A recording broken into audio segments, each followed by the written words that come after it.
Today, we saw compelling new proof that the Tea Party is driving the Republican Party and potentially John Boehner right off a cliff. In a vote that ultimately passed a budget deal to avert a government shutdown, 59 Republicans broke with their leadership to vote no, despite pleas from Speaker Boehner. Does it cut enough? No. Do I wish it cut more? Absolutely. Is it perfect? No. I'd be the first one to admit that it's flawed, and I would urge all of you to join me in supporting this bill. How was that for a sales pitch? Wow, that bill sounded great. Now, just a few minutes ago, that same bill passed the Senate 81-19. Of course, the issue for many Republicans in the House was that the bill wasn't extreme enough for the right wing of their party. Conservative blogger Eric Erickson said, quote, "If House Republicans vote for the bipartisan compromise, they should be driven into the street by the Tea Party movement and horsewhipped. Metaphorically speaking, in reality, they should be primaried." And the editors of the Conservative National Review called the deal, quote, "a sudden disappointment." Who says sudden? I guess they're English. All right. Oversold and dependent on classic Washington budget trickery, the episode is strike one against the speakership of John Boehner. I guess that's the best I can do for English accent. Anyway, they were angry about a new analysis from the nonpartisan Congressional Budget Office showing that of the $38.5 billion in cuts, about $8.6 billion were in rescission cuts. Now, that's money that was appropriated but never spent. So there is a chance that some of that money will eventually not get spent. Oh my God, sound the sirens. They only cut $30 billion now and an extra $8 billion that might have been spent.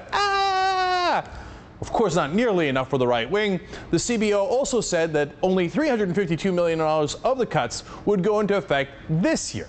Now, the rest of it was scheduled to get spent soon, like next year.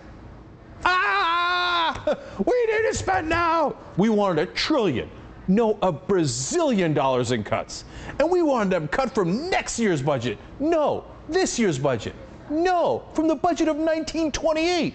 Why didn't you travel in time and get more cuts for us? Guy's a little unreasonable, right? All right, kids, I got it. Enough with the temper tantrum. Settle down. But were the cuts really no big deal? Are you kidding me? We're still looking at $30 billion in cuts, including $1.6 billion for the EPA. That's 15% of their budget hacked off. Congratulations, Republicans. Your donors get to pollute that much more. $600 million was also cut from community health centers. But I guess the Tea Party wanted to hurt the community just a little bit more than they already did. Who needs health? I want my stinking tax cut. And $500 million was also cut to pay for food and baby formula for low-income families.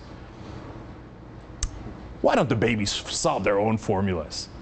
Now, look, those are huge cuts. Apparently, there's still not enough for some. Well, let's talk about it now. We're going to get two different sets of opinions here. First, Congressman Jim McDermott is a Democrat from Washington, a member of the Progressive Caucus who voted no on the budget deal today. Congressman McDermott, I suspect that you voted no for a different reason than the Tea Party. What was that reason? I voted simply no because there were cuts in things that did not need to be cut.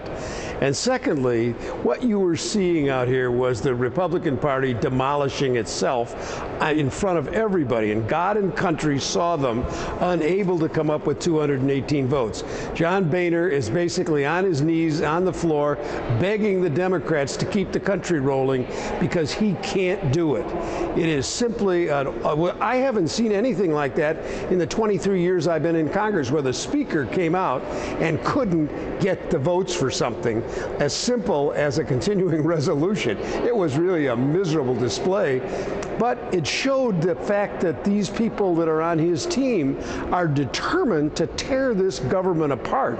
Now, either they learned something from this experience, or we are in for a terrible ride during the next few weeks as we go in, first of all, into raising the debt limit, and then we go into a budget for 2012.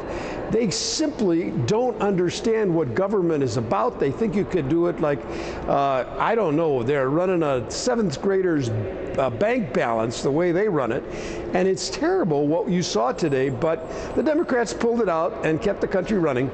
All right, now, Congressman McDermott, I know what you're alluding to, which is this big fight, of course, over the trillions of dollars. Now, it looks like they're not going to bend at all. In fact, of course, they've said the tax cuts are unacceptable, off the table. But the president drew the line the other day and said, you know what, I refuse to extend the Bush tax cuts. So how in the world do you resolve that? Well, it's going to be a very difficult session. You now have a speaker who's 39 votes short of a majority. That's a minority government in the House of Representatives. And how he's going to deal, he's going to have to come to the Democrats and say, hey, look, guys, what do I need to get your votes?